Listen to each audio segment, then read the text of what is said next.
नमस्कार। मैं ज्योतिषाचार्य नयन कुमार झा। आज हम एक बहुत अच्छे वीडियो पे बात कर रहे हैं। मीन लग्न के सप्तम भाव में अगर सूर्य हो तो आपका जीवन साथी कैसा होगा। सबसे पहली बात क्या है, सूर्य ग्रह का राजा होता है। राजा का अर्थ होता है शासन करना, और जब आपके सप्तम भाव में सूर्य है तो पत्नी या पति, अगर आप लड़का है तो आपकी पत्नी, अगर आप लड़की है तो आपका पति का रोक टोक वाला स्वभाव होगा। जैसे कहां गए थे, क्यों गए थे, इतना देर कहां हुआ, इतना खर्च कहां हुआ, ऐसा स्वभाव होता है। लेकिन सूर्य हमेशा स्त्री राशि में बलवान नहीं होता है, कमजोर होता है।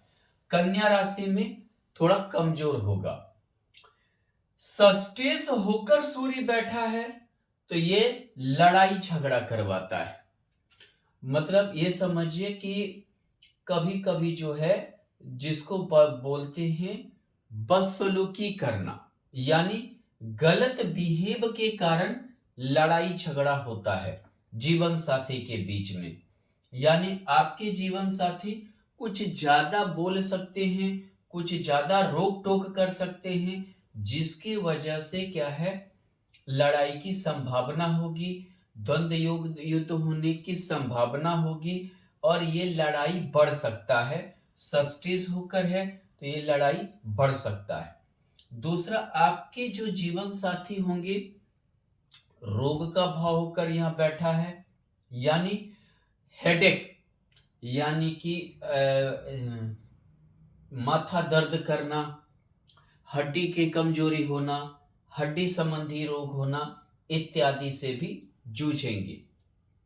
यहां पर अगर सूर्य के साथ अगर चंद्रमा हो जाए तो यहां पर देखें तो इसे अमावस्या योग भी कहते हैं। यानी जिनका जन्म अमावस्या में हुआ है उनके ही सूर्य और चंद्रमा के युति कुंडली में होते हैं। भाग्येश होकर चंद्रमा है। अगर आप लव मैरिज कर लिए तो यहां षष्ठीश सूर्य डिवोर्स जल्दी दिलवा देगा। अमावस्या योग हो जिस भाव में बनता है उस भाव को लेकर सुख नहीं प्रदान करता है। सप्तम भाव में है तो वैवाहिक जीवन में सुखी आप नहीं रहेंगे। पंचमेश होकर यहां चंद्रमा है, लव मैरिज करेंगे लेकिन आप सुखी नहीं रहेंगे। यह जाना पहचाना घर में शादी होगा, काफी जो है लड़ाई झगड़ा द्वंद्व इत्यादि होने के बाद हो सकता है पति पत्नी के बीच दूरी बन जाए, डिवोर्स के योग बन जाए।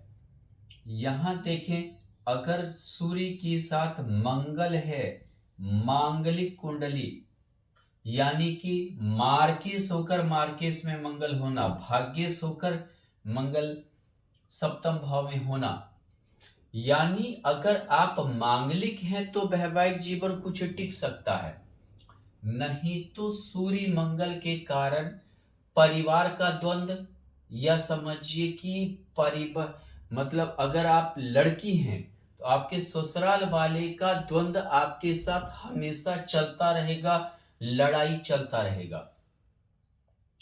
आपको अपने पति का बिहेव भी अच्छा नहीं लगेगा। आपको अपने पति का बिहेव बहुत ही समझिए कि खराब लगेगा, आदत अच्छा नहीं लगेगा। अगर आप लड़का हैं तो आपको आपकी पत्नी का आदत अच्छा नहीं लगेगा, बिहेव अच्छा नहीं लगेगा। इन आदत और बिहेव से काफी परेशान रहेंगे। काफी चिड़चिड़ापन और काफी गुस्से वाली जीवन साथी मिलते हैं, यानी काफी चिड़चिड़ापन, जो मैंने छोटे छोटे बातों को लेकर चिढ़ जाना और काफी गुस्सा होना। दोनों अग्निकारक ग्रह है सूर्य और मंगल, यानी कि आपके जीवन साथी छोटे छोटे बातों को लेकर जल्दी गुस्सा आ जाना, नाक पे गुस्सा होना, हमेशा लड़ाई करने का मकसद होना, कटुवाणी, वाणी का भाव होकर है कटुवाणी होना। लेकिन अगर आप मांगलिक हैं तो ये भाग्येश होकर भी मंगल है, तो विवाह के बाद हो सकता है कि मतलब आपकी प्रमोशन हो जाए, अच्छे पोस्ट पर जा सकते हैं, यानी आपके जीवन साथी अच्छे पोस्ट पर जा सकते हैं।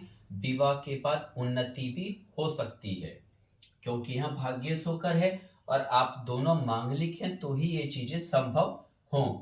लेकिन लड़ाई झगड़ा वगैरह नहीं रुकने वाली है।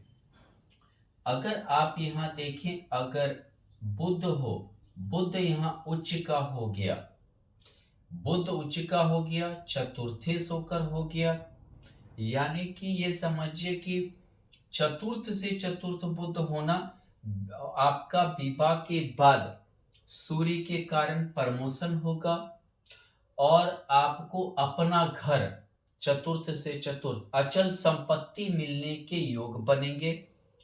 आपके जीवन साथी बुद्धादित्य योग के कारण उच्च बुद्ध यानी पंच महापुरुष में से एक योग भद्र योग के कारण बहुत ही समझदार होंगे। जीवन साथी समझदार मिलेंगे। जीवन साथी का व्यक्तित्व मतलब सोचने का तरीका, बोलने का तरीका, हर चीज अच्छा होगा।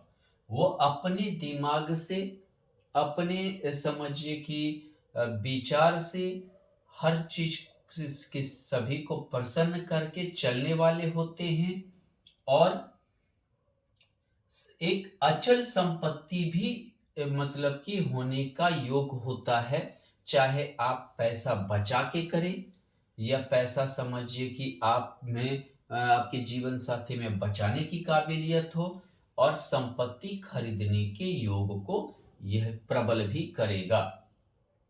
यहाँ पर अगर बुध की जगह अगर गुरु हो जाए तो यहाँ लगणेश होकर गुरु, गुरु आदित्य योग हो सकता है। आपका जीवन साथी आपसे बड़े पोस्ट पे हो। कर्मेश कहाँ चला गया? पत्नी के घर में। कर्मेश पति के घर में चला गया। आपका जीवन साथी आपसे बड़े पोस्ट पर हो, आपसे समझिए कि ज्यादा अच्छे पोस्ट पे हो, ज्यादा पढ़े लिखे हो, आपसे ज्यादा काबिल हो, आपसे ज्यादा उन्नति करे, ऐसा भी हो सकता है। सूर्य गुरु के कारण आपसे ज्यादा बड़े पोस्ट पर हो सकते हैं। दशम में होकर यानी कि हो सकता है आप दोनों करियर शुरू किए, लेकिन अगर आप लड़का हैं तो आपकी पत्नी का करियर ज्यादा ऊंचा चला गया। अगर आप लड़की हैं तो आपके पति का करियर आपसे ज्यादा ऊंचा चला गया। लेकिन लगनेश यहाँ पर है, दोनों के बीच प्रेम बना हुआ रहेगा और बहुत ही अच्छा कॉम्बिनेशन रहेगा। धनी भी होंगे और कमाने के योग भी होंगे। गुरु जब पढ़ा लिखा भी जीवन साथी देता है, संस्कारी देता है, पूजा पाठ करने वाला मिलता है, धर्म कर्म अध्यात्म में विश्वास करने वाला मिलता है। यहां अगर शुक्र हो तो कन्या में शुक्र नीच का होता है। आपका जो जीवन साथी होगा वो आपसे नीचे फैमिली का आएगा, यानी कि उसकी जो लिविंग ऑफ स्टैंडर्ड होगी आपसे नीचे होगा। आपकी छोटी छोटी बातों पर ध्यान देंगे और छोटे छोटे बातों को लेकर लड़ाई स्थिति होगी, लड़ाई होगी, द्वंद्व होगी।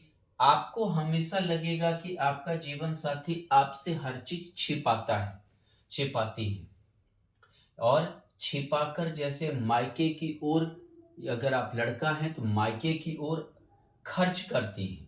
अगर आप लड़की हैं तो लगेगा कि आपका पति आपके ससुराल की ओर खर्च करती हैं।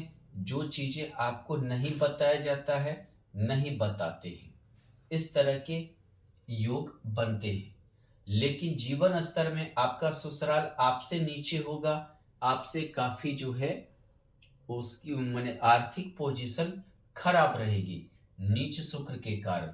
और कभी कभी दिखने में भी हो सकता है कि आपसे अच्छा ना हो, ऐसा भी स्थिति बनता है। तृतीय अपना सामर्थ्य या अपना समझिए कि बल ज्यादा लगाएंगे और छोटे छोटे बातों को ध्यान देकर फोकस देकर लड़ेंगे भी। अगर यहाँ सूर्य की जगह शनि स्थित है तो निश्चित आपके डिवोर्स के योग बनेंगे। द्वादश होके शनि है, किसी और के कारण डिवोर्स के योग बनेंगे। महत्वाकांक्षा का भी भाव होकर शनि है, सूर्य के साथ है, यानी कि डिवोर्स के योग बनेंगे निश्चित किसी अन्य के कारण। हो सकता है आपके जीवन साथी को किसी अन्य से ज्यादा लगाव हो जाए, अन्य से ज्यादा प्रेम हो जाए और आपसे डिवोर्स की स्थिति बन सकता है। कभी कभार ऐसा भी होता है कि आपको ही किसी अन्य से ज्यादा लगाव हो जाए, बड़े उम्र का, अगर आप स्त्री हैं किसी बड़े उम्र के पुरुष से हो जाए और आपका डिवोर्स हो जाए। आप अगर पुरुष हैं तो किसी बड़े उम्र की स्त्री से हो जाए और आपका जो है वैवाहिक जीवन डिस्टर्ब हो जाए और डिवोर्स हो जाए। यहाँ पर देखें, अगर राहु है तो आप ऐसे में जीवन साथी अपने मन का ज्यादा चलाते हैं। यानी अगर आप लड़का हैं तो आपकी पत्नी अपने मन का ज्यादा चलाएगी, अगर आप लड़की हैं तो आपका पति अपने मन का ज्यादा चलाएगा, जिसके कारण दिक्कतें आती है। राहु भ्रम पैदा करता है, थोड़ा सा आपको अपने जीवन साथी पर विश्वास का भी कमी होगा। और राहु सूर्य यानी यश मान प्रतिष्ठा होता है, सूर्य ग्रह का राजा है। राहु के साथ यानी कि कभी कभी आरोप प्रत्यारोप इतने बढ़ जाते हैं कि भयंकर लड़ाई भयंकर द्वेष हो जाता है। राहु भ्रम पैदा करता है, राहु यानी कि सब षड्यंत्र करता है। कभी कभी जीवन साथी षड्यंत्र करने लगते हैं, जैसे पैसा चुराने का या हर चीज जानने के षड्यंत्र के कारण भी दिक्कत हो जाते हैं, लड़ाई झगड़ा होते हैं और कभी कभी दोनों अलग थलग भी रहने लगते हैं। अगर मान लीजिए यहाँ सूर्य के साथ अगर केतु स्थित है तो क्या होता है कि आपका जीवन साथी आप पे ध्यान देना कम कर देता है। यानी आपको ये लगेगा पहले तो ज्यादा ध्यान देते थे, अब ध्यान नहीं देते हैं। दूसरी बात क्या है, सूर्य केतु के कारण जीवन साथी ये कभी कभी आप पे ना ध्यान देकर किसी अन्य चीज में ज्यादा उदार होने लगते हैं, किसी अन्य चीज के प्रति ज्यादा उदार होने लगते हैं, सेवा की भावना ज्यादा आ जाती है और आप अपने ही जीवन साथी पे ध्यान नहीं देते हैं, जिसके कारण वैवाहिक जीवन में निराशा आ जाता है। वो यानी से समझिए कि निराशा आ जाना, अकेलापन आ जाना, और जिसको बोल सकते हैं कि आप एकांत ज्यादा रहने लगेंगे आप, और ये चीजें आपको ये दिक्कत करेगी और जिसके कारण वैवाहिक जीवन में काफी ज्यादा नीरसता आ जाता है, काफी ज्यादा अकेलापन आ जाता है। धन्यवाद।